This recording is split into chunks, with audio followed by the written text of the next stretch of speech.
In the name of the Enrich in Luck Association, the floor is yours to welcome everybody. Thank you so much, Anakin. Thank you, everyone, Professor Adriana, Catherine, and all you partners and members, participants of this course. On behalf of the Association of the Center Enrich in Luck, for us it's a pleasure to have you back here for the second part of our course. Hope you have a great time as we had in the first two sessions. We are really glad because we had really positive feedback from you guys, and thank you again for all of you that answered the questions that were sent. It was great to see many of you saying that you were already able to implement and to use the methodologies and all the knowledge that was shared in the first part of our course in your daily work and projects. We saw that many of you were already able to do it, and it's great because this is our intention here.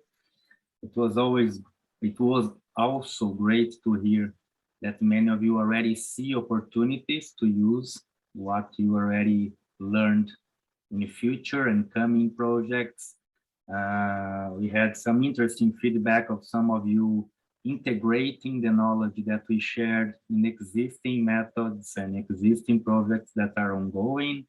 And also as an important assessment tool, we also heard from you that some of you are being able to use what we shared with you as an assessment, useful tool to identify opportunities of improvement in your company and your teamwork, right? So it was great to have your feedback. We are completely open for the suggestions. We were really glad to hear also that the professor's suggestion of a next course focus on mentoring was really well received as well. So just for you to know, we are going to discuss it internally and get back to you afterwards of a suggestion of how we can do it, as all good ideas need to be implemented. So this is our intention as well, okay? So again, welcome to you all. I will now give the floor to Catherine so she can say welcome as well in the name of our project. Thank you. Thank you very much, Bruno. Yes, also a very warm welcome from my side, from the Enrich in Luck project side. It's great to have all of you here and also to see that, again, our 4 target countries are represented and we can jointly conduct the second part of this course. Yes, as Bruno already stated, also thank you very much for providing your input in terms of the usage of the course. From Fraunhofer IPK side, the organization that I'm representing, I can also confirm, so in the last year's course, also my head of the department and the deputy head of the department joined this course, and we also use the materials now internally. So it's great to have this experience. And in this regard, I want to say on behalf of the consortium, again, thank you for joining this course, and especially for our experts that are providing us with this experience in the second part again. And also, of course, Anniken for the excellent organization. Yes, thank you very much. And then I would give the word to you, Professor Mörle. Yeah, thank you very much for your nice words and a warm welcome. Also from our side, Lena Kronemeyer, Adriana Rico, and I are giving this course today and tomorrow. And so we are very happy to have you here, all of you.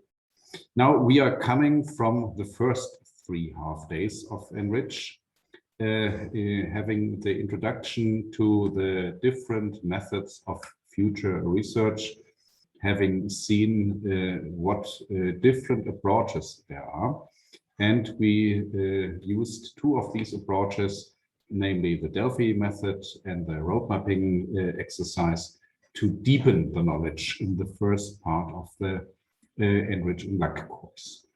In this 2 days, we try to shed light on 2 other methods. First method is today scenario planning, which is a very often and very useful method because it says we do not really know what the future will bring to us. And for that reason, we should not try to make one projection of the future, but we should give us the opportunity to have different possible futures, different scenarios of the future, and then think of different possibilities of robust steps into the future, which are good for both types of scenarios.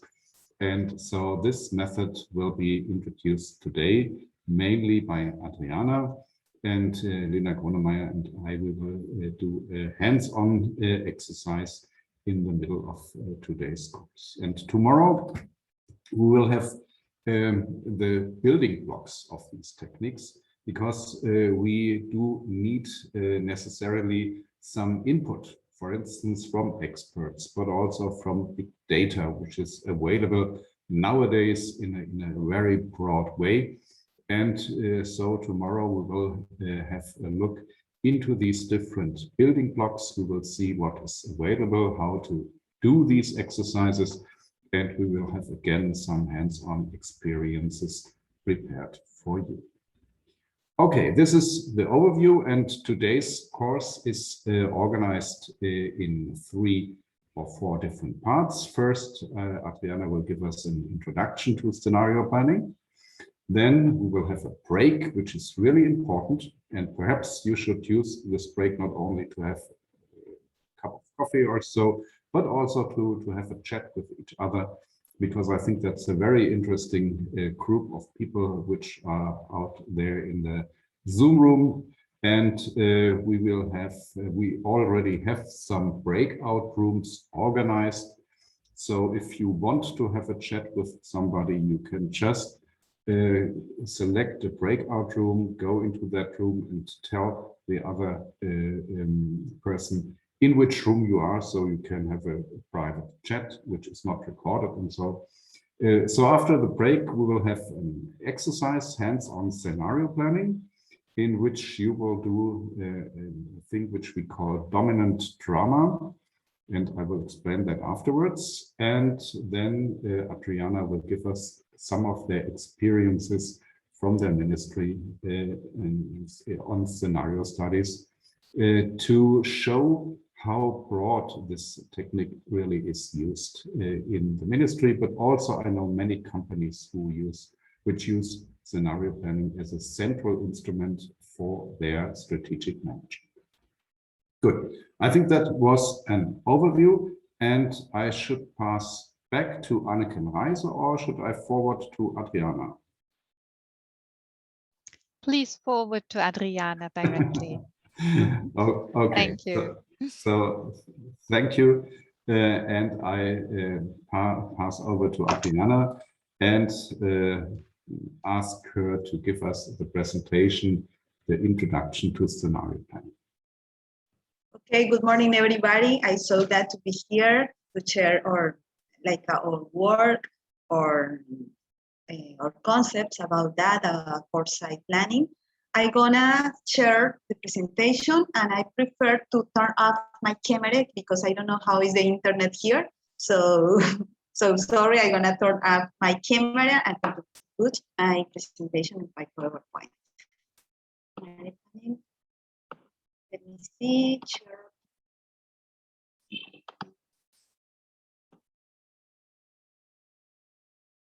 See the presentation? You can confirm it, please. We see the presentation screen, but not the presentation on full screen. Now it's fine. Now that's fine. I'm gonna turn off my camera. Let me see.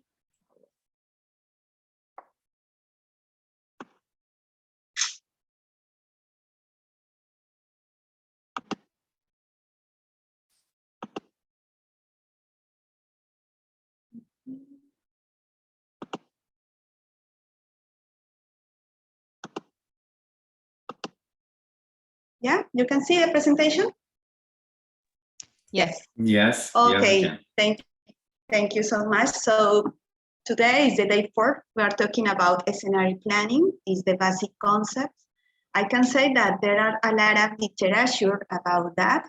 So I decided to divide the presentation into parts. First, talking about what is a scenario, that is the most principal technique in Foresight discipline or science, how you can say. And after that, about scenario planning. So planning by a scenario. So there are two things different because in Foresight, we can design scenarios and no more. But in the corporative environment, they prefer to do a planning according to that. So we are talking about first, in the first part, a scenario planning. This is the agenda for today. We have 1 hour to talk about this. Like always, if you have questions or commentary or opinions about that, feel free to ask. And then we are going to have one break, 15 minutes. Then 11:45 to 1 p.m. There are one exercise according to the Martin Morgan is going to coordinate this activity. After that, 1 p.m. To 1:45 p.m., we are talking about the experience. I bring 2 studies. And after that, 15 minutes to finalize the closing the agenda for today. So, moments of time. We are talking about there are past tense, present tense, and future time. When you're talking about the past tense, we are meaning retrospective. Retrospective. Sorry for the spelling. When we are talking about present tense, is perspective, and the future time, prospective or foresight for some people. Between the 3 times, there is a causal relationship where the present is explained by the past. And the future is being decided in the present with every decision or every plan we do today, even if we are not aware of it.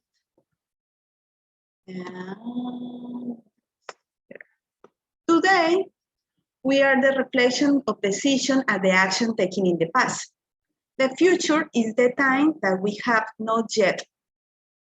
So there are uncertain and unknown, this being the reflection of the decision and action we undertaken from this present. So the foresight discipline and the prospective is like one activity, is activity that we have information and knowledge for the management of the uncertain and the complexity. So we design the scenario, not necessarily we are going to know what is going to happen.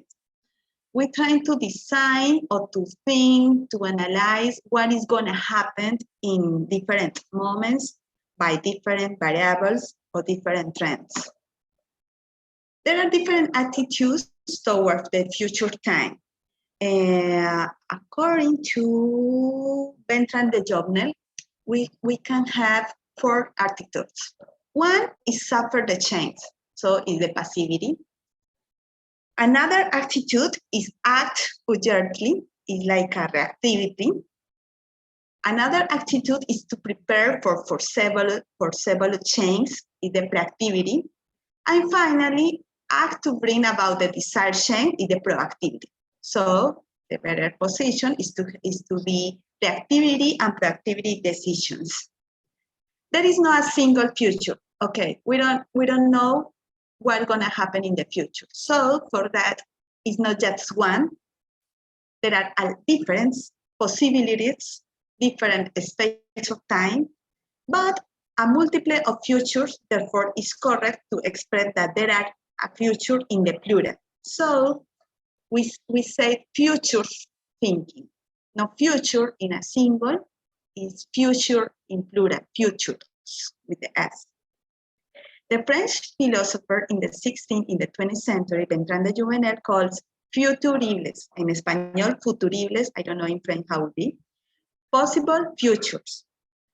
It's the confusion between the word future and possible. So in Foresight discipline, we can try to work with possible futures. In his work, The Art of the Future, the function of this possible future is to show the different alternatives what could happen. Last time we're talking about these methodology tools, and in the part of the creativity is the scenarios, because there are a lot of creativity to explore that. Okay, we know evidence, we know expert opinion, we know literature, but to design the scenarios, we need a lot of creativities, a lot of imagination, a lot of literature art to write. So the people like this kind of to write, to read, to design by words what is going to happen. A scenario is a good tool to show us. So what is a scenario or scenarios? The origin of the stage comes from the dramatic art. In the theater, it refers to the characterization of one space. In the cinema art, is a summary of the set of directives of the sequence of the action. So when there are one scenario, always there are one story, there is sequence of events or activities, and there are actors. And there are one like a guion, in Spanish said guion. In a scenario, it's a set formed by description of the future situation and the trajectory of the events that allow to move from an origin point situation to a situation on the future time horizon. So when you are gonna design one scenario, you have to have one story, something to tell, the sequence of events, so step 1 by step 2, step 3, and the actors. The actors is the people who possibility that the events will be appeared. Some authors have this definition from some authors. Ian Miles from United Kingdom, he talking about the future scenarios are sequence or processes of events for which or topic of interest develop some future state of affairs. Eric Jans tell that there are attempts to establish a logical sequence of events in order to show how from the current situation, the present, they can evolve step by step. Kahn and Wiener said that one scenario is a hypothetical series of event constructed with a view to bringing to light causal sequence and decisions. And Michael Godet, that is like the author that we follow, he said that one scenario as the instrument to help decision making, providing a framework, like a theater, the framework, the scenario for planning and programming, reducing the level of uncertainty and raising the level of the knowledge. One scenario is a set formed by description of a future situation and by the series of facts that allow to move from the original situation to the future situation. So the scenarios are useful because they help us to prevent situations from taking us by surprise.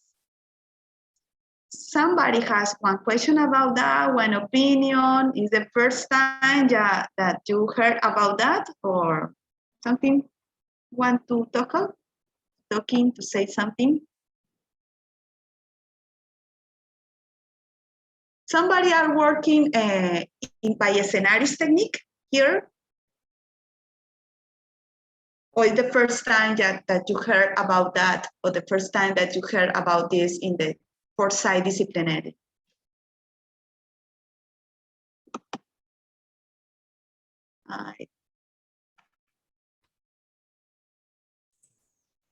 No, nobody. Please help. Hi, Adriana, this is Flavia. Hey, Flavia, how are you? How are you?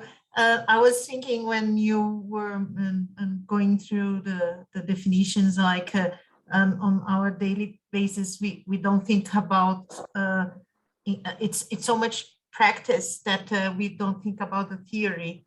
And in the end, I was thinking like, that's very like, it's, well, most of the things that we do when we work actually, right? Like we just go behind the theory when we have like those kind of opportunities to assess it. But what I feel that I'm sorry, that is very interesting that apart from the difference of all of them, like the series of events, that it's very like constant on all those definitions. And I confess that that's the last thing that I thought about, because when I think about the scenario, it's just like one frame of things. Of course, that you have the, maybe I've been like naive, but of course the conclusion, but I didn't thought about the series. I just thought about like steps, like you have one scenario like this, and then it will be the consequence. So it's just more, it's a philosophical comment, but I thought that was very interesting when you do in practice and you see on the definition and theory, and then you start to think that if you actually are doing what we should do. So it's more a comment. Thanks. No, thank you, Flavia. It's excellent that you say that there are a lot of literature, but when you are going to practice, it's not so easy, because you have to identify so well what is the trends, the variables, or the information that you are going to handle. So thank you, Flavia. It's true to say. Santiago Cajiao said that I have participated in some workshops applying the technique, but something ago, can remember very well. Roxana Bassi, I have been using scenarios in my work for the last 10 years. So Roxana, if you want after the presentation to tell us something about your work, good to know. Antonio, I just have used this technique to identify future scenarios in public policy. Yes, we are working, like you, here in the ministry, we work in the scenarios technique to design public policies. So we have here one common point. I never use Mariela. Okay. Yeah, scenarios is a good technique because it's a technique that call us to use the imagination, to participate, to share opinions. It's easy to talk about what is going to happen. What do you think? Like a story, to telling one story when it's happened. Something, the story that we're talking about what happened yesterday or what happened 10 years ago. It's like the same logic to say what is going to happen in 10 years, in 5 years. So invite to imagine.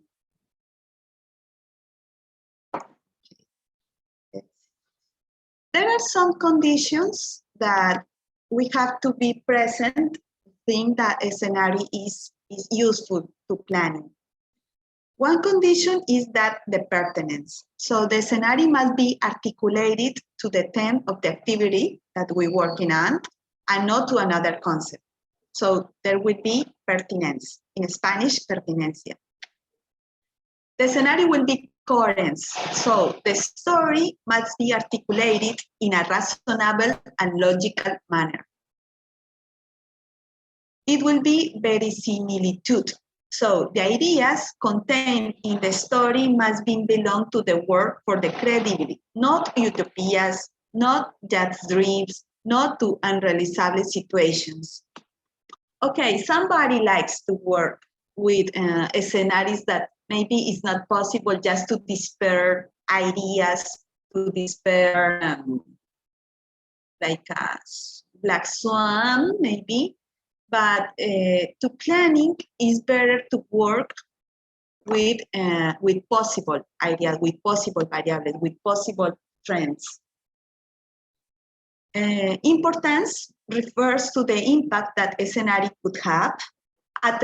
Transparent, it implies that it has to be clear, easy to understand, and that invites you to know it. So these are the 5 conditions that we have to consider at the time we write one scenario. Origin of the method. At the beginning of the development of the foresight or prospective discipline and the field of the future studied, a method called a scenario method. It's like the formal way, the formal name. There is no just one approach to a scenario. In the United States, Herman, Kahn, and Hassen Conrad. It's the same people that the rank comparison, the same people that create the Delphi technique. They're talking about scenarios. But after that, in the Shell Corporation, they create the scenario planning in the corporate situation. I'm sorry, I'm gonna wait a moment. Is the origin of this method. So we use trends that we can design to see what is the future, possible futures, plausible futures, probable futures, or preferred futures. A scenario design tends to construct representation of the future possible as well as the path that leads to the year's goal. So here we are in the present. There will be a future certain, long, like a short term, almost 1 year to 5 years. And after that, there are one future, the long term, 15 or 20 years. Yes, this is the Kono future possibilities. The future Stuart Candy, based on the ideas of the Trevor Hancock and Clement Bessel, proposed a conical diagram. Conical diagram is this, this is the conical diagram, representing times a speculative ecosystem in what the future can be probable, plausible, preferred, or possible. Probable. What is the probable to happen is based on the observation and the evaluation of the current situation. Plausible. That could happen. Preferred. That is like a dream or desires. And possible, what can happen. So there are different futures, and we have to handle of this. The key concept of this technique is there is no predetermined future. There are possibles. There are there are more than one. One scenario is composed of two indissoluble aspects: a vision of the imagined future, and the development of the events, step by step, that will have led to the stage. You have to distinguish between the possible, probable, and desired scenarios. The important thing to define the driving force and barriers that can lead us into the future.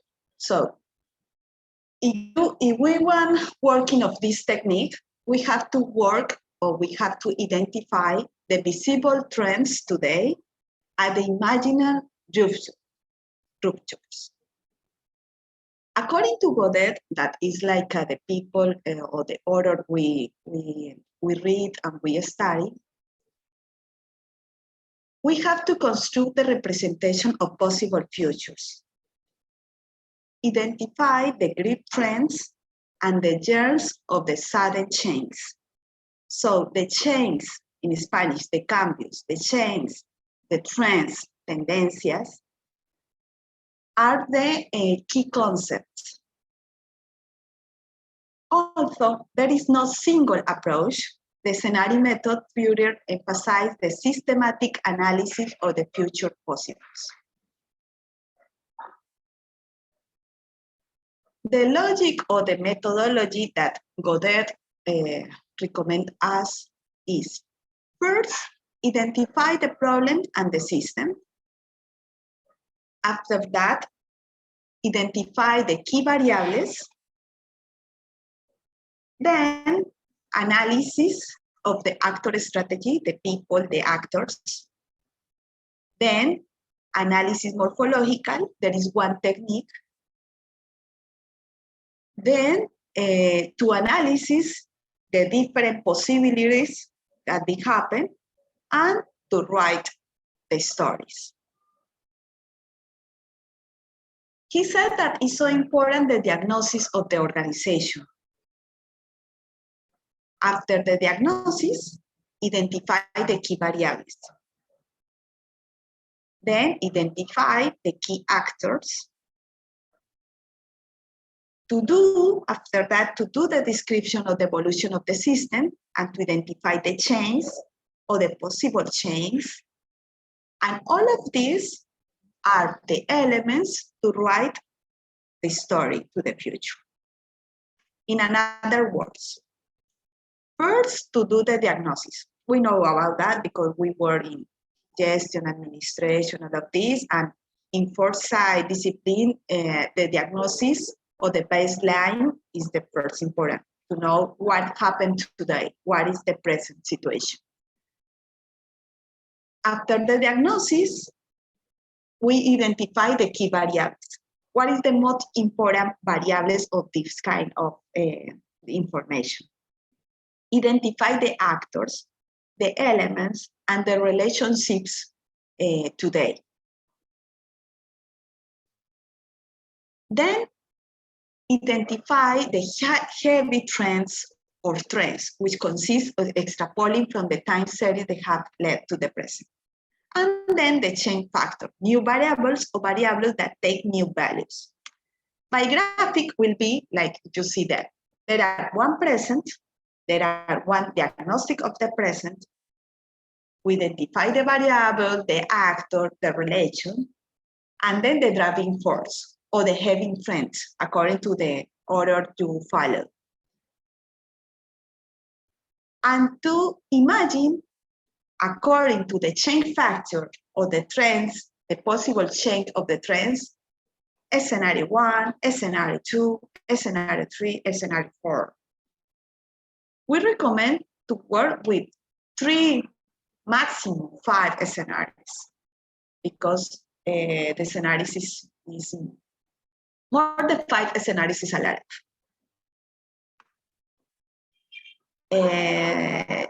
This is another kind of explain that. According to the diagnosis, we identify the variables.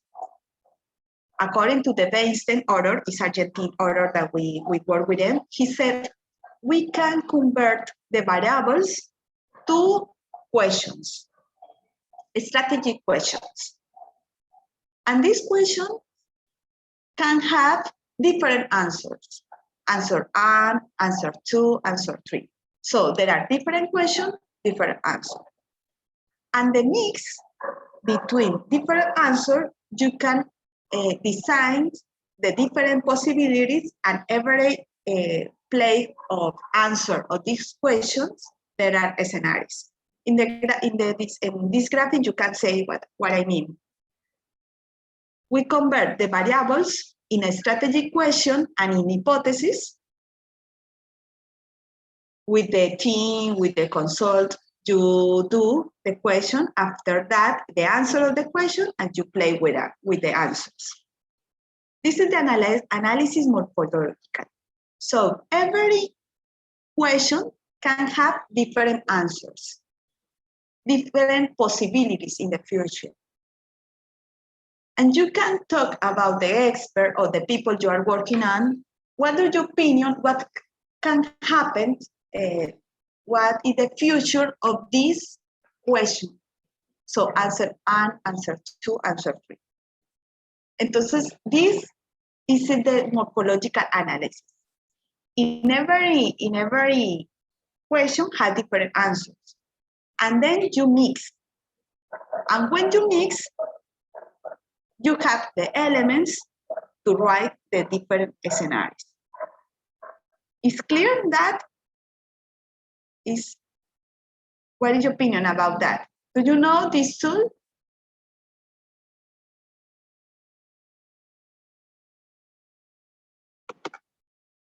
I never use, no. Have you heard about the morphological box? This is from Godet.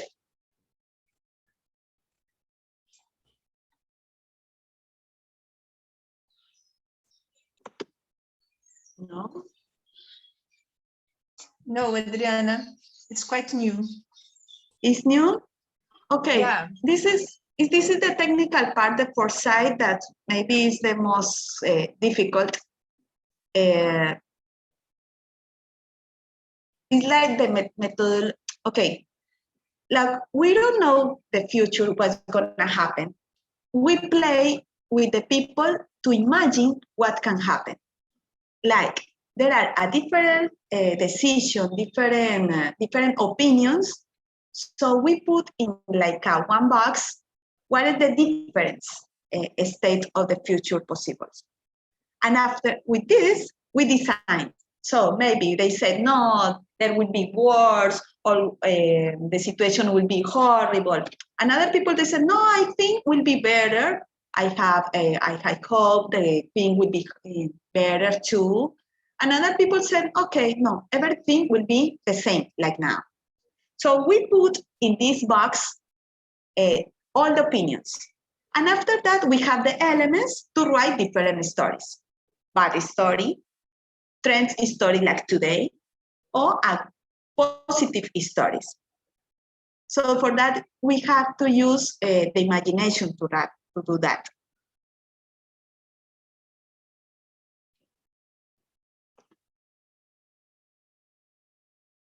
Again, I repeat to emphasize the ideas. 3 fundamental aspects. First, the diagnosis. Is the present situation. What happened today? I can look in the past and the dynamic that allow to live this present. Then identify the trends. What the future would be like if everything remained the same? I can do questions. And with the answer of the questions, I have to identify the drivers.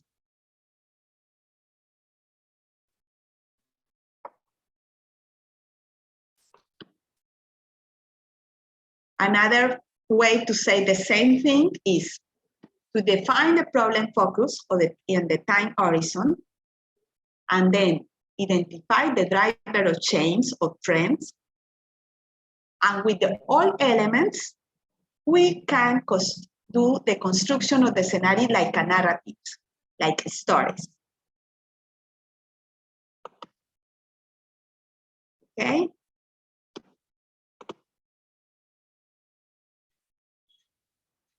The scenarios development process. The important in this technique is identify this driving force or these trends, the huge trends. Identify the critical uncertainty, the thing that we don't know, because the people that we don't know what's gonna happen has the key information, the clue information to write the different scenarios for the future. Then we write the scenarios, and when we discuss the implication, the paths, the effects, the results. This is another kind of tool. This is more corporative, that we identify the uncertainties, we do the scenarios by workshop, like Santiago said, and then we choose what is the scenario we want to construct or we want to bet, to apostar, the scenario apuesta, to choose what we want to desire. And with the scenario, we write the strategies and then the results. So we are talking about the scenarios concept. And now we are talking about a scenario planning. What is strategic planning? This is most common for you. The strategic planning is used to generate a business plan in an enterprise or in an organization. It works to generate a responsible model. It works to contribute to the learning of the organization. But if you don't use this technique or the foresight or the prospective discipline, you use one vision. It's like the vision is the more important in one strategic plan. But you don't work in the another possibilities can happen.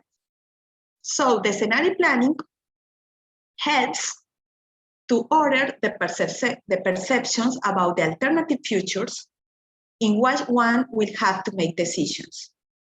So the difference or the combination between a strategic planning and a scenario planning is that a scenario said, okay, stop. You have to think about, okay, you have this vision, but you want to know that can be happen another thing that you can imagine. So do the work to think, what is the different possibilities can happen in the next 5 years or in the next 10 years? Maybe you have a plan. Okay, you are gonna follow this plan, but you can have the idea or the perception that another things can happen. There are no predictions. They help to learn how to perceive the futures around decisions, and only those that have a significant impact of the business and require change in strategic decisions are considered. It helps to constrain one contingent plan, for example. If you said, okay, I have this plan for the 5 years, but I know that there are possibility or probability that another thing happens. So what am I gonna do if the plan B occurs or plan C occurs or one change occurs? So I can have plan A, plan B, plan C, plan D, according the possible change can happen. What the combination between a strategic plan and a scenario planning is used for improve the decision process, to advance decisions, to manage the uncertainty or incertidumbre, and to bring another possibilities, not just one, that is the weak or the strategic plan.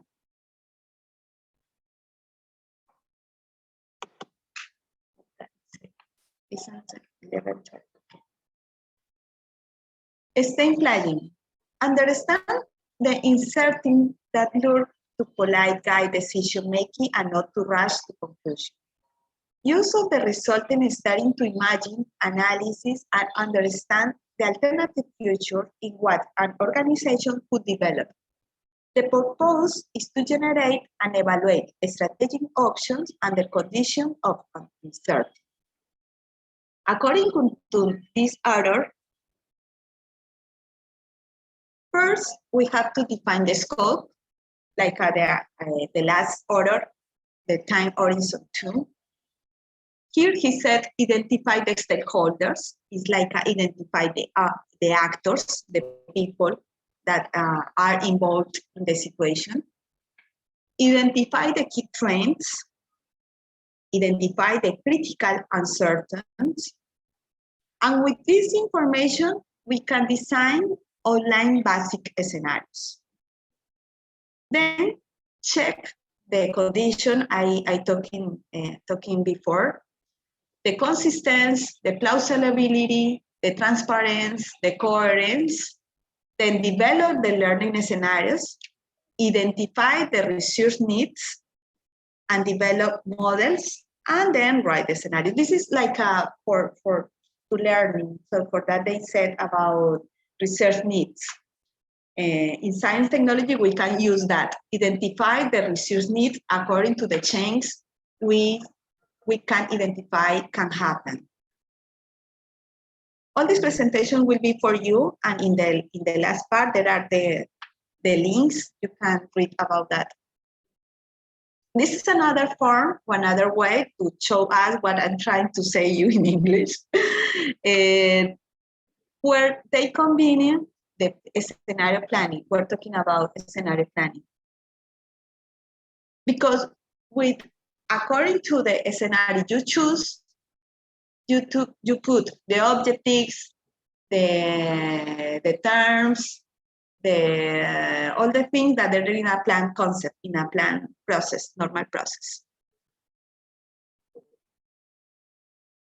In this website, Future Exploration Network, I think it was interesting how they talking about that. They said, first you have to define the prioritize the objectives. Like another said, the prioritize the scopus, the focus. Then they set the time horizon, define the scopus, and then explore, identify driving trends, key variables. Then create. To create, you have to talk, to discuss.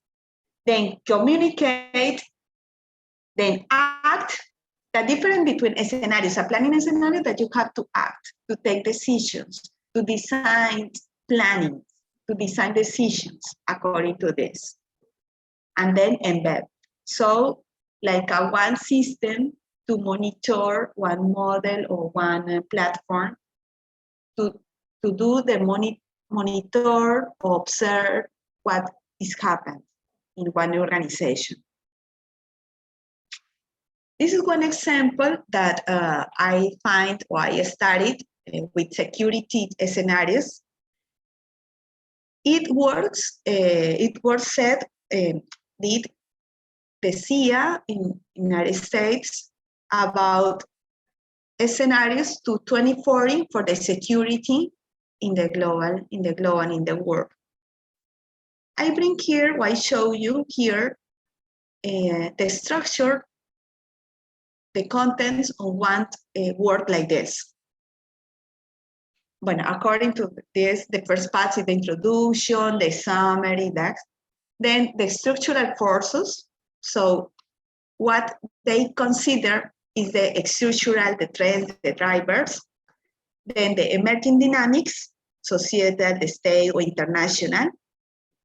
And examples of possibilities that will be scenarios for 2040 in security topics, in security items. Chairman Kent was the coordinator of this study. They said, intelligence does not claim infallibility for these prophecies. Intelligence merely holds that the answer which gives the most deeply and objectively based and careful considered estimate. This kind of organization, working with security, they have to think all the possibilities can happen in the world. Every year, they did this kind of works. If you visit the website of this, the global trends, you can see the different prospective works every year. Every year, they are thinking and talking with different experts what can happen. And if you like this topic or you want to emphasize or deep about this, I bring you all this literature help us, including me, to understand and to do the practice day by day, this idea. I know it's so hard and I know it's so difficult to do this because we don't, in Latin America, we are not used to think that that can happen every moment. There will be different possibilities. We live day by day. This author teach us that there are different methodologies, participant methodologies, how to design or to do the construction of the narrative for the future. So here the last. And here in the ministry and in Argentina, with the Cuyo University, we know the importance of this topic. And in this link in YouTube is one webinar with Rafael Ramirez. He's from Mexico, but he lived in Oxford. And he was a participant of the Shell Corporation when they work the Shell scenarios. So you can visit this YouTube webinar, and they're talking about that. How was in this time the Shell Corporation and how now we can handle or work with this technique. This is the bibliography I use to try to explain, to teach you, to talk with you about that. And thanks. Sure. I don't know, Professor Martin, how will be this conference.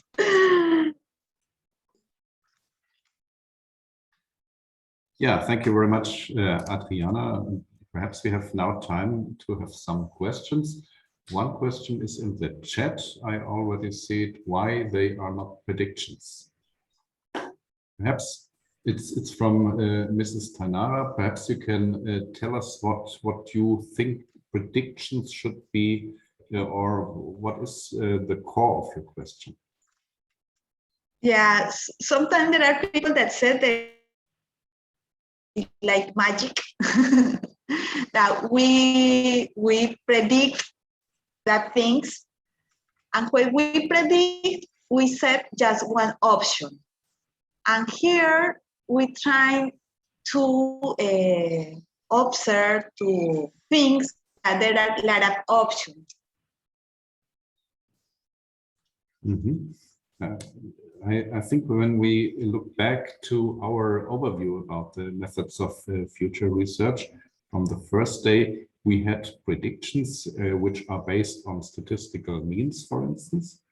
So if you want to know the price of oil in some years, there are different methods for calculating that, for simulating that. But in scenarios, the interesting thing is that the reasons that were valid in the past do not need to be valid in the future again. And so you don't have one prediction, as Adriana said, you have different. Yes, sorry, yeah. The microphone was turned off. And the predictions, we have like a one option. We said like we are magic and said there is one. We are gonna predict that. Here we're trying to claim that there are different options. We don't know exactly what happened. So for that, it's not predictions. Like I said, there are possibilities. Situation A, scenario B, scenario C, D. It's like a word trying to think possibilities, not just one. It's like the difference between predictions and analysis of the future or possibility futures.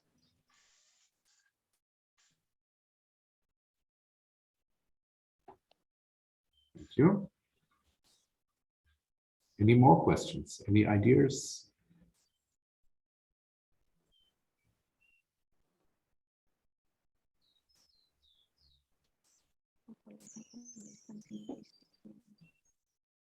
Adriana, what is Yes. your opinion? I think scenario technique, scenario planning is very strongly driven by an evolutionary approach. We do not think that systems develop by themselves, but we think that systems adapt to their environment. And for that reason, we look for changes in the environment and then predict what in the system under research will happen. Is that what you are thinking as well, or do you have a different opinion on that?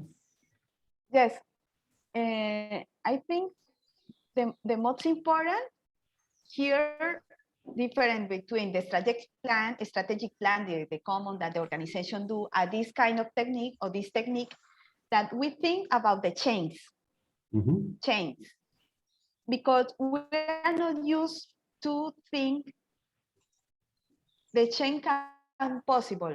Always we think that the situation that we live today is the same, the situation tomorrow. Okay, we said maybe something can happen, can change. But here we think, okay, what is the next step or what is the next change to talking about the change? Here in Argentina, for example, here now in a crisis, like economical crisis, social crisis, or countries like okay, we said we are increased. What can change now? The money, the income, the social situation. The change will be possible.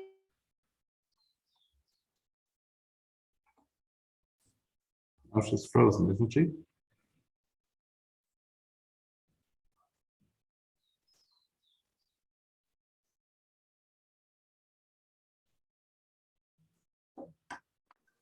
I have problems with the connection. Is here. I have problem with the connection here. Now we With can the- hear you again. You talk gonna- about the change in Argentina. Yes. I'm gonna stop. So if we can include in the strategic plan, or in the plan we do normally, the possible or change, we trying to imagine different possibles or different scenarios. So for that is important. The political people doesn't like to talk about that. There are people that always think the situation will be the same. I'm trying to maintain that.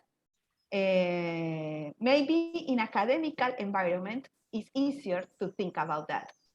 But in institutions like us and another kind of organization, more bureaucratic, the change and the incertidumbre, the uncertain situations, there are no good to talk about that. You mentioned the steep perspectives. Yes. This is what we are using when we are doing scenarios as well, because it gives such a broad view. Do you have one favorite from those steeps when you're doing scenarios? Yes, we learn to do that with I would like to show you here. I'm gonna put the camera. This manual. Within we work like on one methodology, and we use to work with the step variables because it's easier to think social, political, economical. It's a good point to start to think. After that, okay, there are different ways to combine the variables, but it's to start one exercise like this. So for that, we decide, or we study the step technique to do the diagnosis. And how do you, oh, Franco has raised his hand. Mr. Franco? No, Mrs. Flavia. Yeah, that's me. Sorry. How the agile thing, like a method, affect the process? Like, and I have seen that there are many, they are being included on the strategic process and the scenario planning as well. So how in practice do you, Martin and Adriana, see the agile methods incorporated on this scenario planning and process? Here in the ministry, I have experience with in the science technology environments. It's not corporate. It's more political environment. I don't know, Prof. Martin, do you have experience in the corporate environment? Yes, many companies use it, for instance, as input to a technology roadmap, because you can start from those scenarios and think, what kind of technology do I need to reach this scenario or to reach that scenario?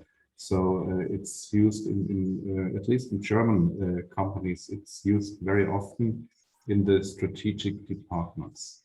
And the experience is that it's a challenge to stop people from integrating their wishes. So if you are in a company, then you like to have some types of regulations, or you like to have some types of markets. And then people in companies often try to put that into the scenarios. But if you are doing that on a corporate level, then you should really try not to get the wishes in, but to get the possible realities in. And even if that is not so nice, it's really important to do that.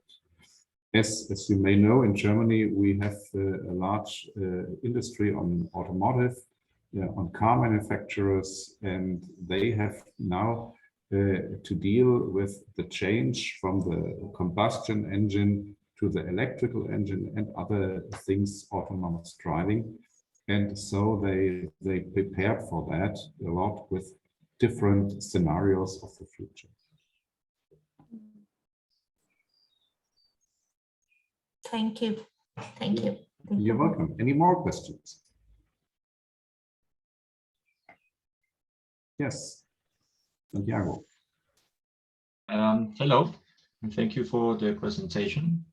My question is, okay, so you make the scenarios or the scenario planning, and then what? Like, for example, in a company, do they establish some kind of monitoring matrix of the possible outcomes of those futures, and then you start like making decisions on the most likely outcomes that are coming? Or what do companies or public entities do with this scenario? How do they establish like a monitoring and then like an action plan based on those scenarios? Yes, this is the most difficult, because the normal activity or the normal practice is to plan, to do the exercise, to do the document, and after that it's like the project is finished. If you are in an organization or in a corporation, resource to maintain this activity, you can propose one monitoring activity, maybe with indicators, or maybe monitoring the change, monitoring trends, because the trends change too. For example, I talked about you last time with the technology information, TICs. We do exercise prospective projects 10 years ago. We identified trends or variable clues. 5 years after, another study identified another trends. 2 years ago, another trends. So if there are one exercise more organized, it's like to support or to building one observatory, the trends observatory. In fashion, here in the Indy is one organization, national organization, they have one observatory of trends. So the work they do is monitoring the change, monitoring and doing reports, bulletins, studies in the website. What coming? Like in the fashion activity, the fashion industry, what is the trends next year? So there is a good exercise, not just to do one exercise or one project. It's better institutionally to have like a one observatory or one team that the work is to observe what happened in the world, and according to that, to create or to monitoring the trends. Like the document said, global trends. Every year, they identify the global trends. And with this, and one system that monitoring with indicator, objectives, and replaying strategies and activity will be interesting. But you need one good team of work, one team, professional team, and political decision, like always. Yeah, thank you. We haven't discussed the time frame scenarios. And Adriana, what is your experience? What do you normally use as a time? Yes, like the Foresight project we do, time horizon, according to the topic you are studying. For example, it's not the same to talk about agro-industry or population or like maybe 10 years, 15 years is a long term. In TICs, in technology, digitalization, that is in 5 years, change more than in agro-industry topic. So Rafael Ramirez, the Oxford University, said about that the time horizon that you decided is the time you can act. For él, is pragmatical in this situation. He said, okay, my plan is for 5 years, because in 10 years, maybe I don't have the long term to act, to do decisions. So my exercise will be for 5 years.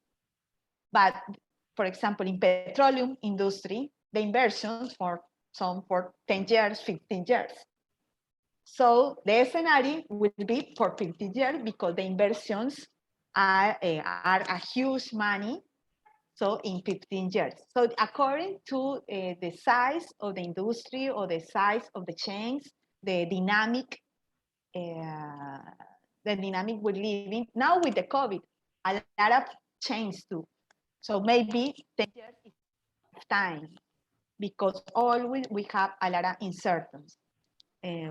We can do one exercise for 5 years. Now, post-COVID, 5 years, I think is a good time. But in another kind of industries like energy, petroleum, automobile too, electric vehicles, 10 years is better. According to the inversions and the long term, the action and decisions and the money you have to invest. Yeah, thank you for that answer. That's our perception as well. For instance, if you are looking into infrastructures, infrastructure lasts for 10 and 100 years, so you can make very long scenarios. But if you look at the internet of the future, it's really difficult to make a 5 year perspective on that. And that leads to my perception that we can only integrate into the scenarios what we are aware of at the moment. So if there's a new type of, let's say, internet service, which we do not know about, we cannot integrate it. So scenarios necessarily have a limitation on future, especially technological trends, which we cannot foresee at the moment. That is your opinion as well? Yes, yes. Yeah. I think. When we make scenarios, just another question. I think it's sometimes really hard to define what the scenario should be about. We have been in a scenario project from a German ministry, and it was about the future of work. And the first discussion in the team was, what is work? So is work what we are doing to get money? Or is work what we are doing because we have to do it, although we don't like it? Or is work everything what we are doing for somebody else? So how's your experience? I think it's quite interesting to spend some time and some thoughts on this early question, what really is the topic of our scenario? Yes, here in the project, we decided, the people working on that propose 3 scenarios. 5 is a lot of 3 scenarios. There are differences between every scenario, and there are words that doesn't want, because every words is horrible. Another is like one trend that happened today, is like in 5 years, we are the same like today, the same condition, the same indicators. And another scenario is there are more change, paradigms change. And we try to work, to propose strategies to the third scenario. Because the first, the people doesn't like. The second, okay, it's the same like now, but it's a possibility. And the third is like a need more effort. And when we trying to work to propose new ideas, new strategies, new inversions, we said, okay, if we do different things, we are gonna get different changes. So like when a project we study, we trying to go to the third scenario that is, there are more desafíos defined. Thank you. Thank you. Any more questions? Just have a look into the Zoom sphere. No. Then my suggestion would be that we start the break now, and let's have a look at the watch. I think it's 11:15. Let's make it to 20 before 12. Yeah, so we have 20 minutes, good 20 minutes to have a break, to have a drink, a cup of coffee or so. And please feel invited. I made the breakout rooms already and I can open them. And where are the breakout rooms? And I can start them. So if you want to meet with each other, then you just can go into a breakout room and meet somebody who you want to talk with. And if perhaps it's a good idea first to write the number of the breakout room to those persons. And we will be back at 20 minutes before 12 in this round. Adriana, thank you very much for your presentation. Thank you. Thank you to trying to understand me.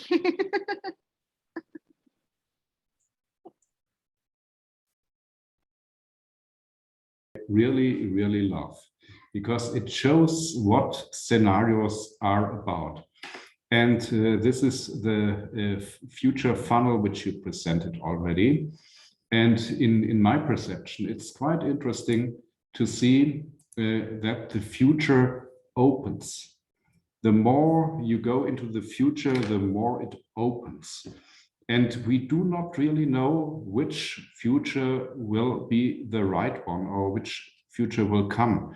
And that is the basic idea of scenario planning, to provide different plausible, probable futures. So we see here different types of futures in the slice of the future funnel.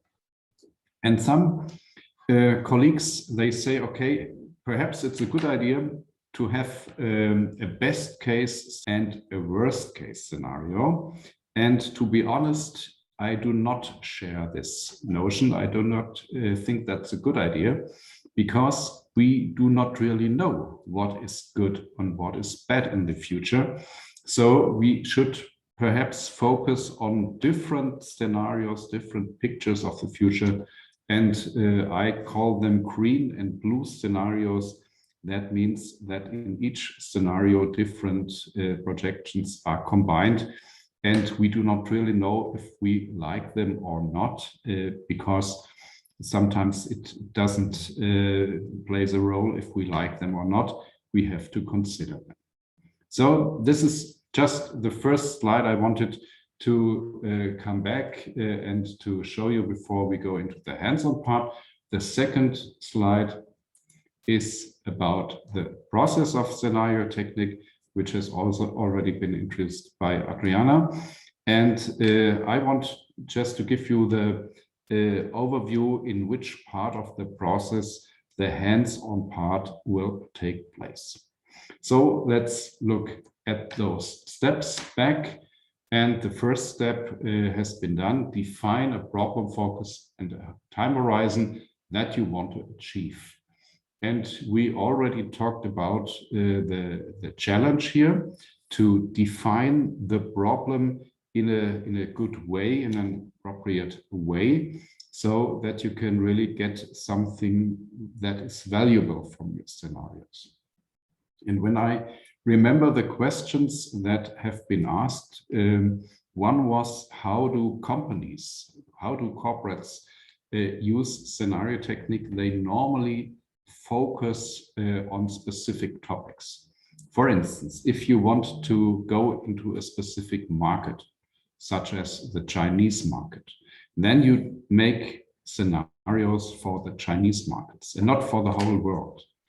When you look forward to a new type of technology, for instance, new infotainment systems or that kind of stuff, then you focus your scenarios on this type of technology, and you do not consider the whole world in your scenarios, but you focus.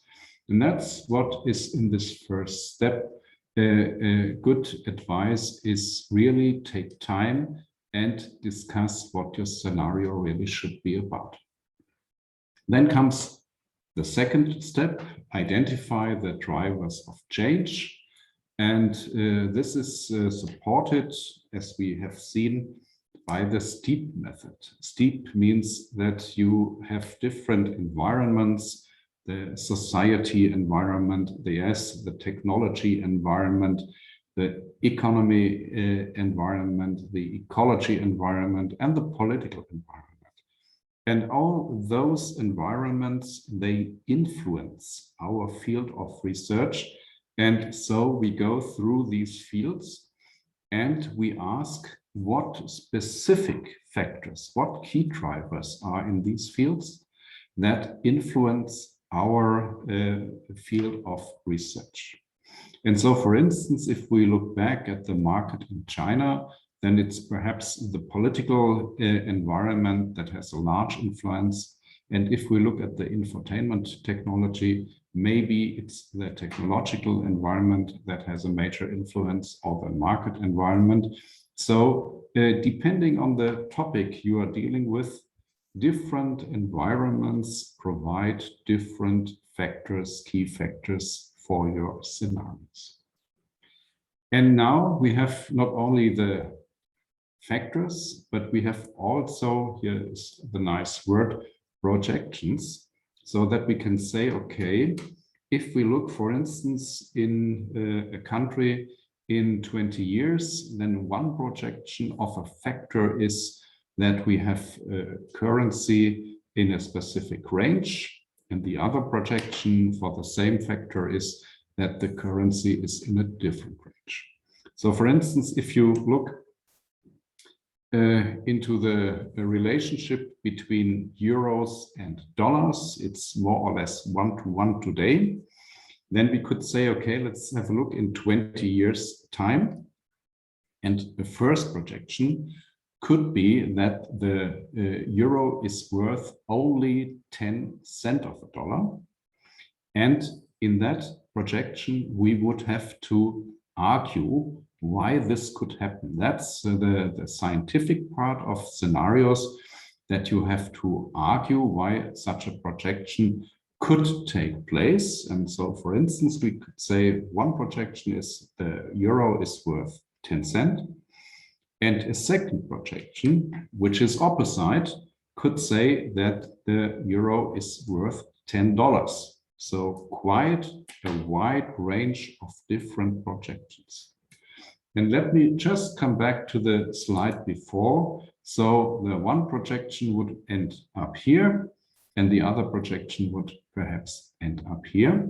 So in this second step, we look at those key factors and we try to get reasonable projections of their future behavior. Good. Now we have this list of different key factors. We have this list of projections, and Adriana told us about the morphological table, which is then occurring. And we will start the hands-on exercise with such a morphological table. And then step 3 will be done by you, namely the construction of the scenarios. And in a scenario, we often use a story such as a day in the life of a worker in the year 2040, or a story, a meeting about something and this place in the future, and deals with the different projections which are combined in this scenario. So the construction of scenarios need narratives, and these narratives can be invented quickly if you just take the major projections and combine them, and then you go into a person or into a situation in which you think, oh yeah, here we can really show what it means if, for instance, the dollar is worth 10 euros. This is one situation, and you could perhaps argue from the perspective of a traveler who wants to go from Argentina or from Europe to the US and has to face this amount of money for a different currency. Okay, so this is the process. Again, steps for scenario design, first, second, and third. And in the literature, you can find some more descriptions of this second step, identify the drivers of the change. And we will take as exercise the project which is called Future Work. It's a project from the German Ministry of Research and Education, and it deals with the question, how will work look like when we are going into the 22nd century? That means we have a scenario which is dealing with the time in 80 years, which is a very long time for scenarios, and for that reason, which includes also science fiction projections, but I don't want to go into too many details. I just want to tell you this is the topic, the field of research, and we have taken the morphological Tableau table, and this table, I'm trying to put it on that screen, is already in the download area. Here we have the table. It's already in the download area, and this table is the basis for your work now. Okay, what do we see here? We see here in this table different spheres of influence, different key drivers. For instance, we're talking about the work of future, modes of working process, and we see a short description. What is meant with working process describes the manufacturing or production method taking into account the purpose of those goods and services.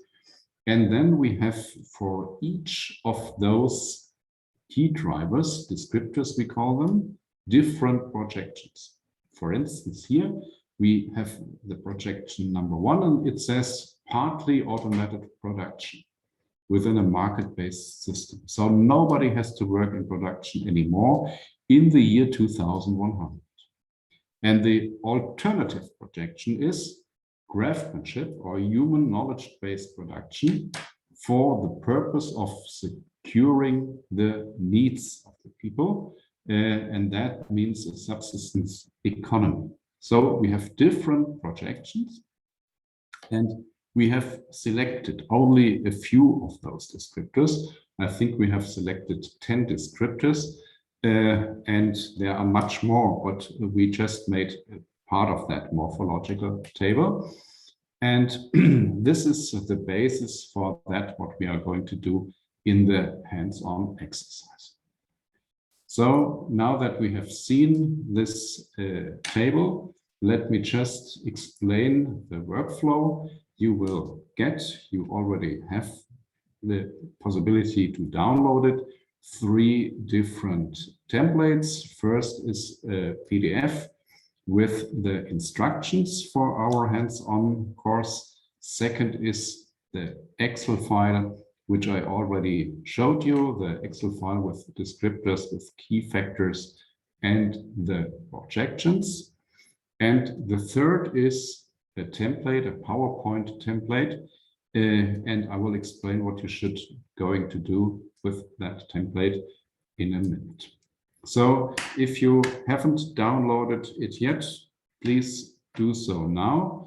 And it's on the basis the Lena Kronemeyer just sent the link to the own cloud. And so we can get it quite quickly if you just go into the chat and click the link of the own cloud. Okay, so these are our sources for the exercise. And now we want to bring you into groups, and in these groups you should do the following 3 or 4 steps.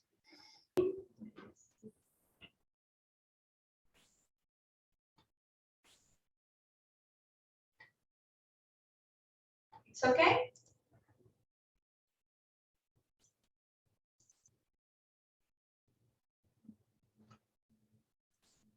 We still see your whole screen. Let me see.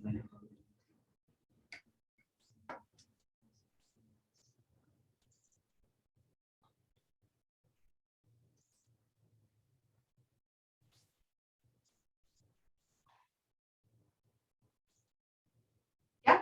Yes, now it's perfect. Okay, thank you. Because I changed the computer, I expect better connection. Yeah. So, like the last time, I talking about our national program of technological foresight, PRONAPTEC is the name. So we consider that the technological foresight help us to build a vision of the future for science, technology, and innovation, and the possible application for the national development. In this case, I'm gonna talk to you about 2 cases. One case was 2 projects. The first project, the future of the automobile sector in the world. It was development 10 years ago, almost to 12, no, 2014, 10 years ago. And another project in the same case, the future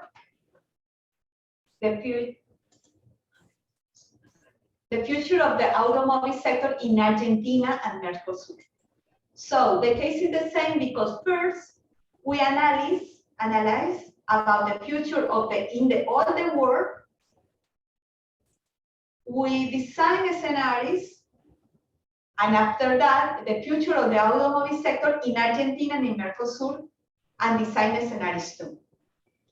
And the case 2 is the biotechnology Argentina to 2030. So we are talking about these projects. Case 1, there are 2 documents in the website.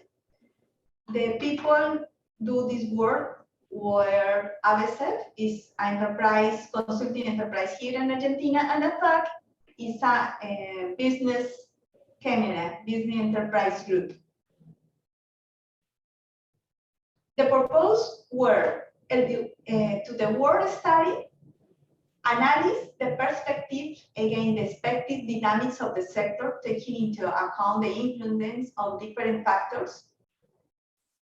Among these factors stand out the potential impact, the growth of the middle classes in emerging countries, the future of energy with consequence for the motorization, the possibilities of the electric and hybrid car, and another technologies such as those related to improve the safety and the reducing the environment risks. It was the purpose for the world.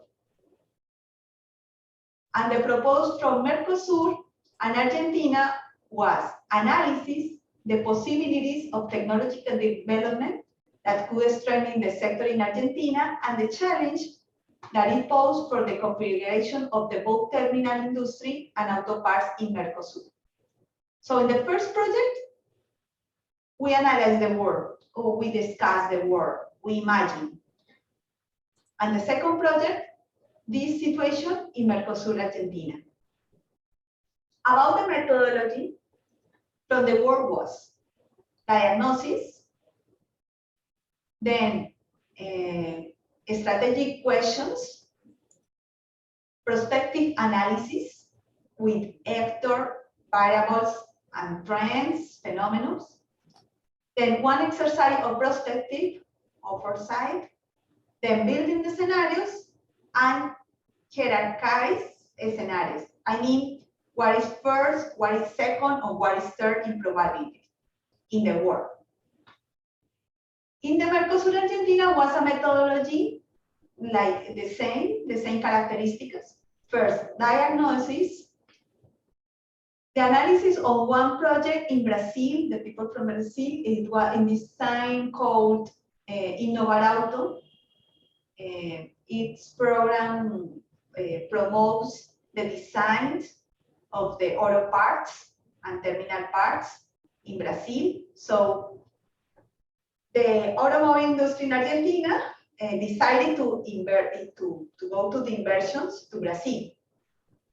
After that, analysis on actors, variables, and trends. Questions, strategic questions we do. The first exercise here to set what kind of scenarios is probable to occur, and then expert panel. Let's talking about the world. This is the variables and trends they identify the study. Macroeconomic, energy, socioeconomic, public political, laws, like external variables. Internal variables, the market, the enterprise composition or the characterization of the sector, the technologies, the relation between the terminal and the auto parts enterprise, the value chain, say, and the variable commercials. So we have here variables, externals, and internal variables, and the description and the trends. The technological drivers they select was the reduction of pollution levels, the energy available, they increase the safety, and improves the driver and passenger comfort conditions. They consider that it was the technological drivers that the enterprise or the sector were working on design working on. The methodology they proposed, it was identify strategic questions. So we don't have the answers. We have to do good questions. So the first question was about how will be the global macroeconomic context. The second question, what will be the future development of the global middle class, I mean income, if the people has the money to buy one car, or what kind of car the people wants to buy or can to buy. Third question, the infrastructure to support means of transport. The fourth question, the energy issue. Fifth question, the players in the sector, main markets and producers, the chain value, how will be the dynamic of the chain value around the global sector or the world. Sixth question, productive overcapacity. Seventh question, vehicles according to the regions and distance travel, because it's not the same to travel in the United States, in Europe, in the mountains from the Latin America. Eighth question, is the saturation of the markets? So the market is overall or not, or there is a space to grow. Ninth question, new regulations. 12th question, change in the propulsion system. 11th question, evolution on energy variables. It was 11 questions from the global aspect. And part of the trend was analysis, what is the policy toward the public policy to the automobile sector in the world. With the combinations, like an exercise we do, the questions, they do analysis morphological. They created or they think about 3 scenarios. The first scenario about acceleration of change, transformation of the automobile industry and rise of the emerging countries, the global economy overcome the crisis from the 2015 led by emerging countries. Scenario B, general takeoff led by the countries of high development and transformation of the automobile industries. And the scenario C, the crisis continued until 2020. I remember this study was in 2012, so 10 years ago. So 2020 was the future. Now we said, okay, we are in 2021, so we can say what happened, no? We can say, okay, what the scenario will be. Where emerging countries are gradually imposing their global leadership and the automobile industry is transforming face the complex market. And that is the characteristic. And the important thing in this study is that the consultor support the answer of the question with quantitative variables or quantitative answers. Scenario A, real growth rates of development and emerging countries, so they do prognostics or projections with numbers. Scenario A, real growth of the global gross income in the medium class. Scenario A, global sales of hybrid vehicles, so 2010, this amount, so they project what will be the increase of the global sale of hybrid vehicles for the scenario A. If I go to the scenario B, there is another kind of projections, vehicle productions or global sale of hybrid vehicles. So just here, they compare what happened in scenario A and what happened with scenario B with numbers. It's like a plane. And scenario C, middle classes in emerging countries in millions of people. This study was made in 2010, 2011, 2012. So they consider that the income of the people of the middle class was that. And according to this, they increased the production of vehicles. And then they compare the three scenarios and they said, okay, today is 2011, it's probably scenario A is that red line. Scenario B, blue line, and scenario C, green line. So you play, you said, I don't know what, I said, I don't know what happened, but it's probably A, B, or C, and according to every situation, we have to do one plan or one strategy. The same exercise with the middle classes in emerging countries, and the same exercise with the global production of automobile industry in different scenarios. This is one way to show and to present the quantitative expressions, how will be the scenarios. Then the hierarchy of scenarios with different criteria. And they said scenario C appears as the one with the greatest viability or probability, which describes a longer term exit from the crisis than the other two scenarios. It's followed in order to viability the scenario A that differs from the previous one, and then it's far behind to the other two scenario B. So they see, we consider first a scenario C, then a scenario A, and the last, the scenario B.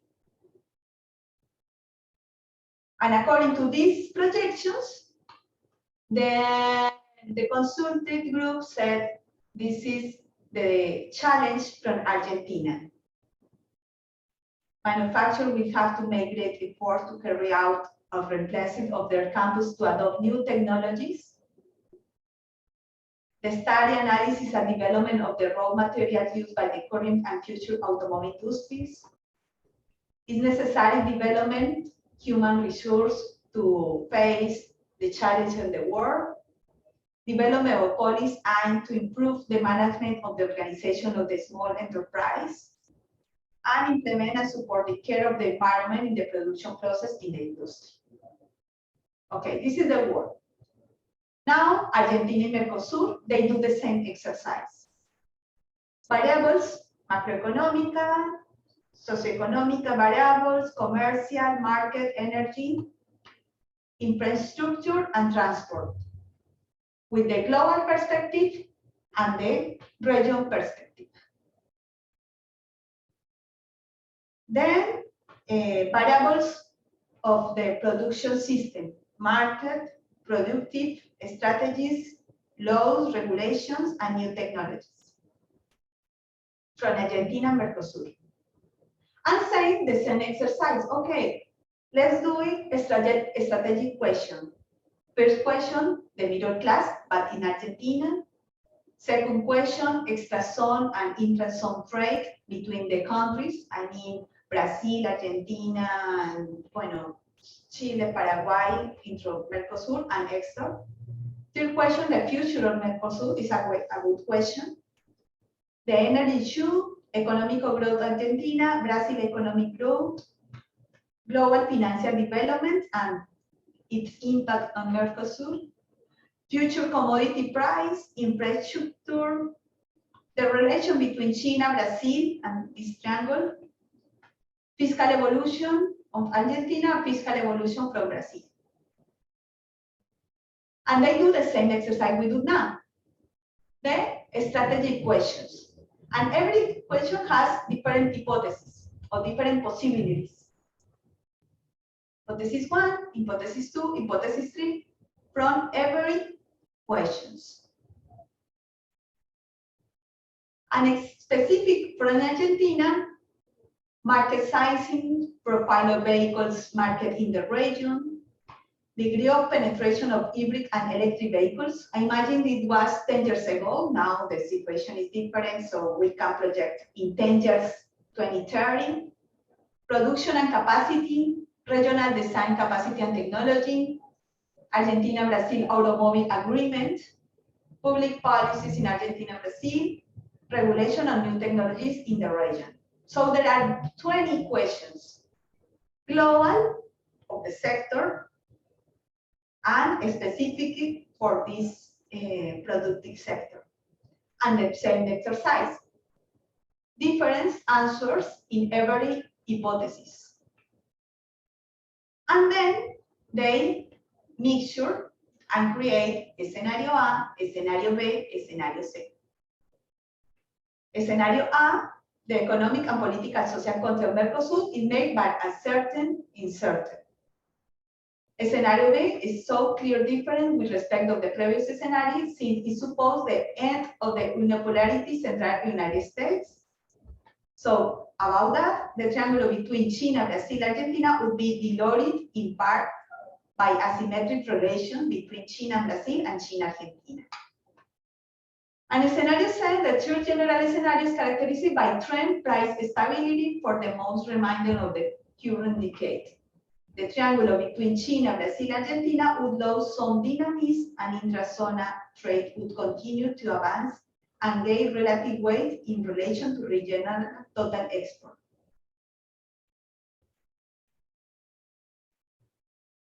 According to analysis, okay, the story said for Argentina has to do the possible actions toward the future automobile.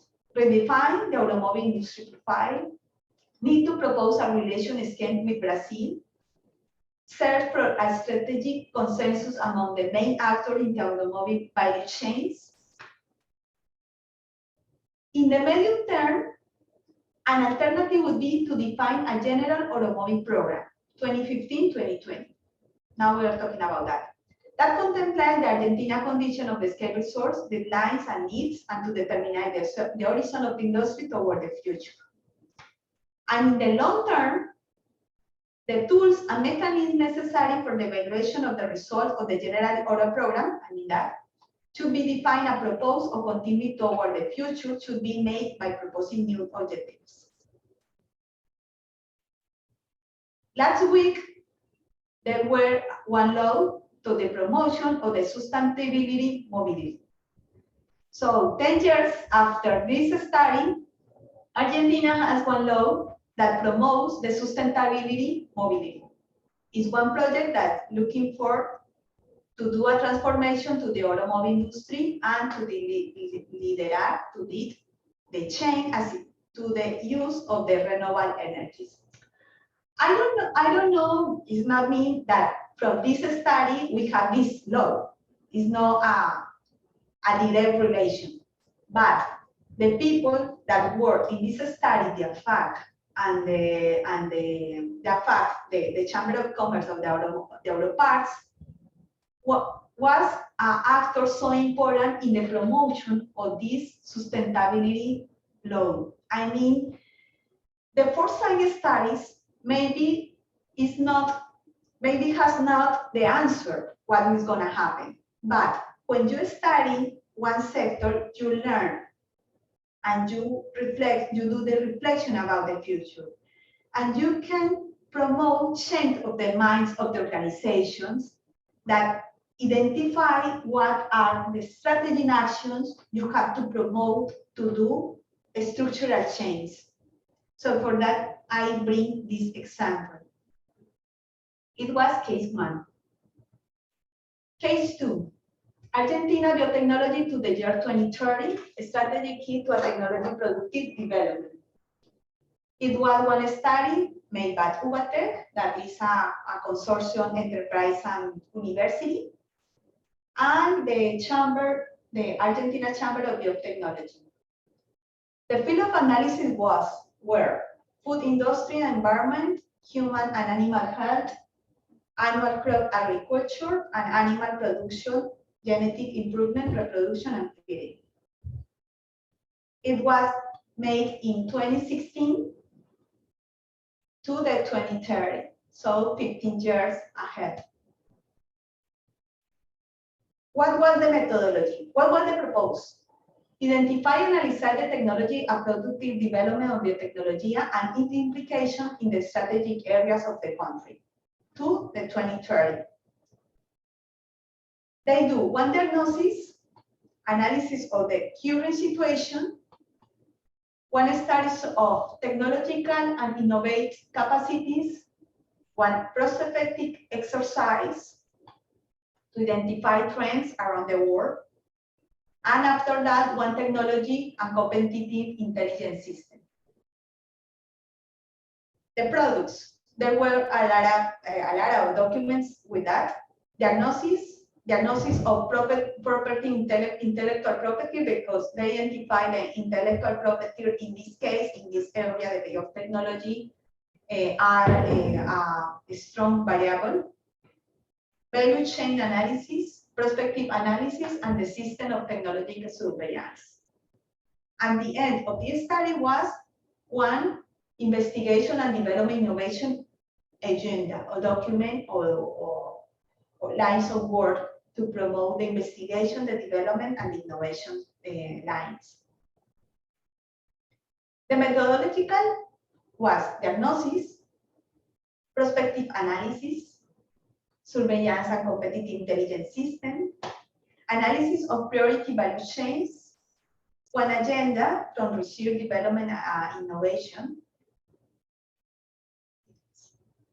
It is result of diagnosis and after that, the strength and weakness of the sector. They do two steps: pre-prospect stage, preparation and previous targeting, literature review, trend determination, structural analysis from the cross impact. This is a technique, analysis impact, and realization of pre-prospective panels. This study was characterized by a lot of experts by different panels according to the field of the analysis. And then the prospective stage oriented to the consultation of the futures with prospective panels, construction of the hypothesis of future, design and execution of the survey, and scenario design. The methodology, literature review, identify of trends, matrix of cross impact, expert panels with 30 participants, scenarios, prospective panels with 30 participants again, so almost 60 participants, future hypotheses, a survey with 250 experts, and after that, 3 scenarios proposed in the 3 sectors field studies. First part, literature review. They're looking for a lot of studies. The important thing here was for them, it was like a discover, was because they were experts in biotechnology. But with the literature review, they discover more things or more influence between the things they know. So always the literature review is so important. It doesn't matter if you are so expert, it's better to start this kind of studies reading scientific publication, reading patent, reading technical blogs. Is good. It's really, it's not just the knowledge. We have to read. We have to looking for good books with good articles. Then identify trendings in every variable with description. The structural analysis with the variable they identify. The sector they was studying was biotechnology. But they start to identify how the demography, the study of the brain change, the human brain, the new ways to produce knowledge, the digital innovation, the energetic revolution, the power, the education, the new business models.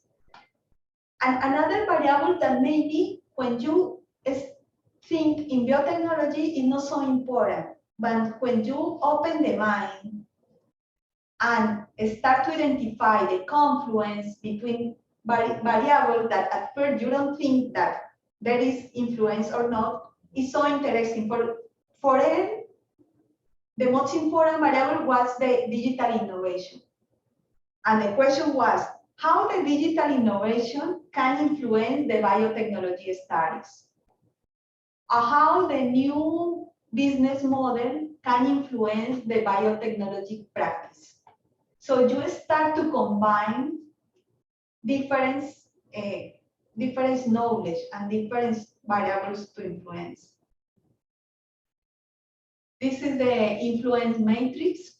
There are techniques from Godet, and then panels from experts. Design the pre-scenarios. They said, I don't introduce commodities, catch in the commodities, modernization of the productive socio-productive matrix, or towards to the biological society. With these scenarios, they go to the another experts with hypotheses.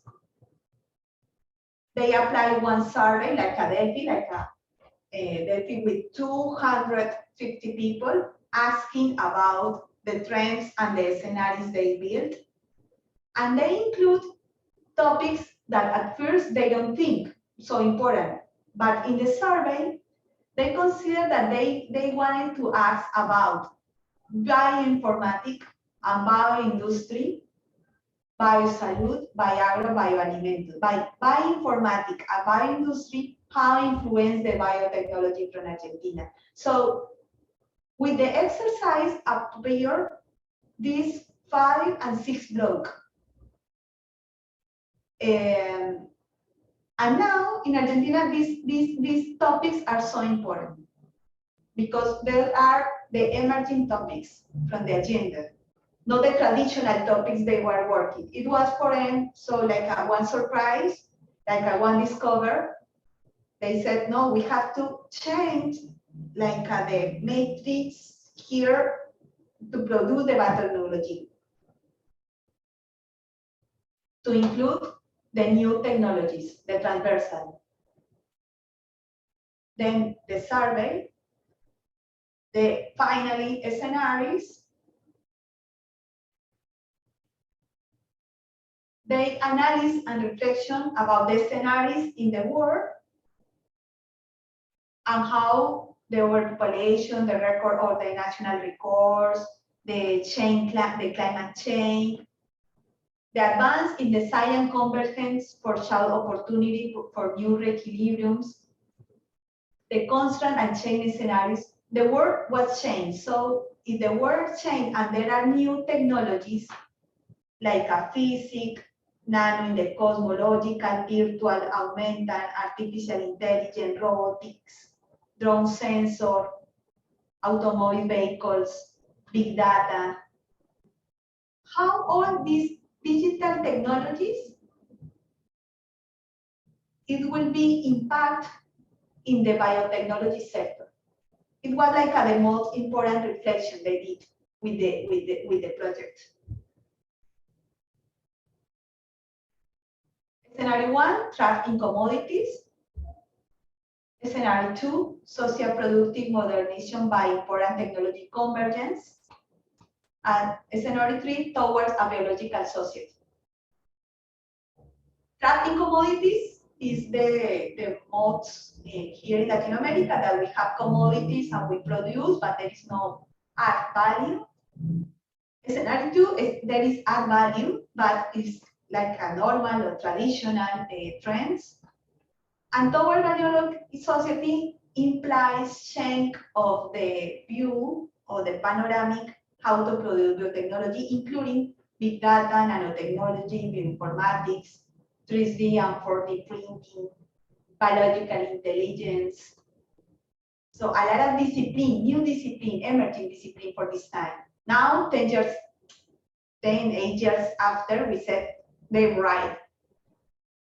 When we read this kind of studies, 10 years after, we said they were right. They was right, they were not right. Now, if we want to do one study like this, we have to think about 10 years after. And it's like a play, it's a game, a reflection games. And according to the scenario 3, they propose one agenda with the new lines to do development, to do investigation.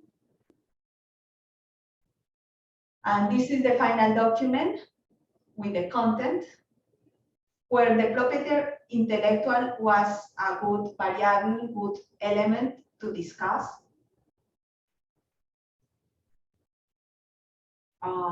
There were 4 documents, one the diagnosis of the enterprise, one document from intellectual property with the biotechnology, one document, a small document, and the large. And this is the content of this project. And according to this document or to exercise, our ministry decided to do one program to the bioeconomy Argentina where there is a course. Again, to do this kind of exercise is not implying one direct result, but you can install with the expert panel, with expert discussion, you can install the important one topic. So if the institution see that there will be an opportunity to develop something important to the country, I think they do political strategies like this. Capacitation, formation, and agreements between ministries. And here there are the links to access to the different documents, one from the automobile sector in the world, Mercosur and Argentina sector. It was 3 documents smaller, but attend to the first case. with security part, because they identify that in this part they were changed a new kind of motors. The program from Brazil that in this time was important. I don't know if Brazil knows this program. And in biotechnology too, the links to download the documents. And I recommend read the document of diagnosis of the intellectual property, because now we're trying to combine how the intellectual property influence in the future.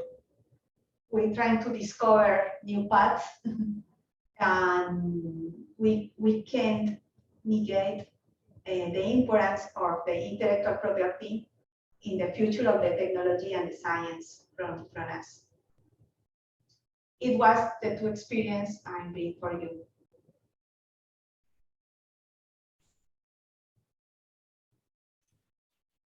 Yeah, thank you very much, Adriana, for these impressions, for these exercises from the Argentine Ministry. Any questions?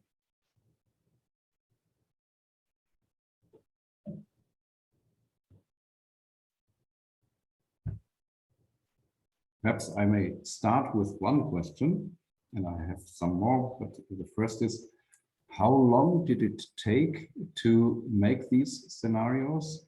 And how much money did the ministry had to spend for that?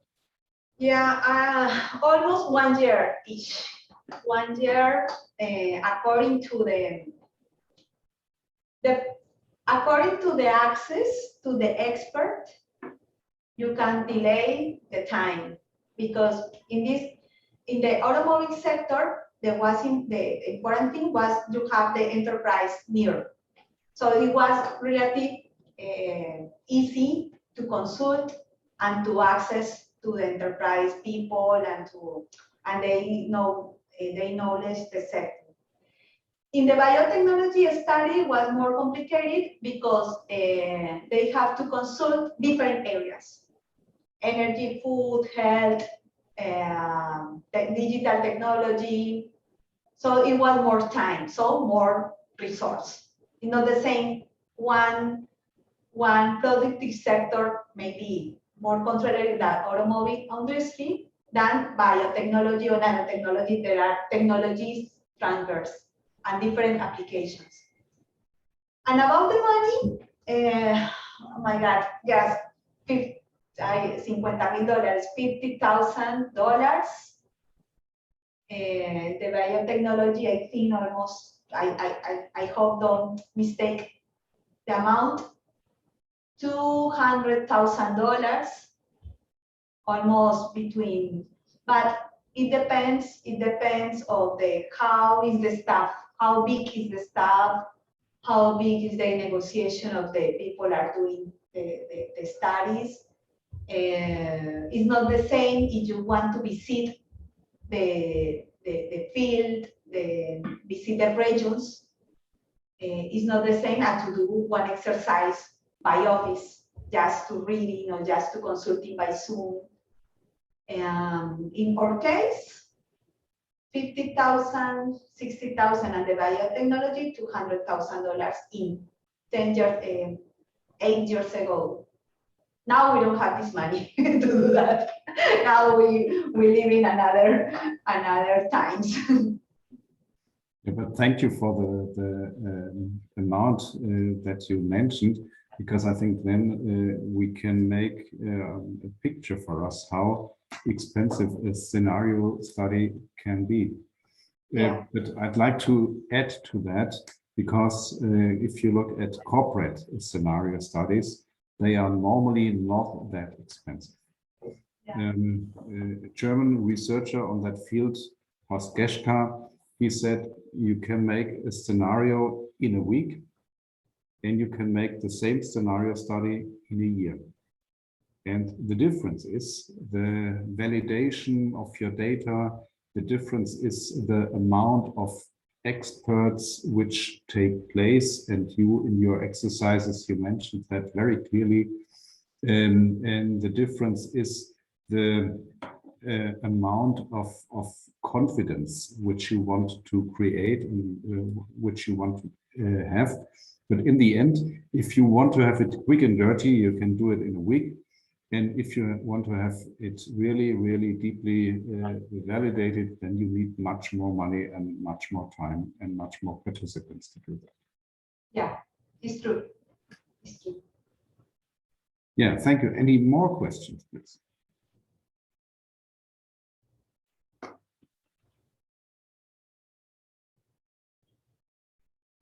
You're ready for lunch, aren't you? Yeah. And another thing is that it's different to build scenarios in academical environment when academical propose, and in our case, in political environment, because in academic you can play, you can gain valid opinion, imagine, something like that, no? But in political, it is different because the idea is that the result of this to do recommendation of public policy. So I can play a lot of, I have to be so responsible with the ideas can happen, because part of the building future is to say what the government or the state is gonna do. So I think there is different trying to, because the scenario is so creativity. So in academic environment, it's important because you can play. I think that, catastrophic, no, positive, negative, like this. In this area, it's not so easy to say we consider can happen this, because there are one responsibility behind. Yes. Well, and I agree that if you make a scenario for a ministry, you have to report to the public. And then you cannot make it quick and dirty. You have to establish a board of experts and so on, that you can really tell the voters that you really did a good job and not a quick job. Yes, I think that's a quite important point. The institution who is behind the scenarios, who gives the budget for that, which intention they really have. Good. Any more questions? Looking into the Zoom round, then let's first thank you, Adriana, for your nice exercises, for your nice examples of scenario studies. What we could see in these exercises is that we need building blocks. We need building blocks, for instance, in the intellectual property area in the biotechnology. So we have the need to access, for instance, patent databases. We need building blocks in interviewing experts for these scenarios. So we need to know how to do that in a professional way. And that leads perfectly to the day tomorrow, in which we will focus on different building blocks for future studies, building blocks coming from big data, building blocks coming from experts, and building blocks coming from normal people who are participating in such a study as well, and who can create the acceptance of such a study. So if there are no more questions around, I'd like to say thank you, Adriana, thank you, Lena Grunemeyer, for your preparation of all the stuff today. And to all of the participants, thank you very much for your discussion and for your attendance. See you tomorrow. Bye-bye. Thank you, Professor. See you tomorrow. Thank you. Thank you. Bye-bye. See you tomorrow. Bye-bye. Bye-bye. Thank you. Bye. Bye.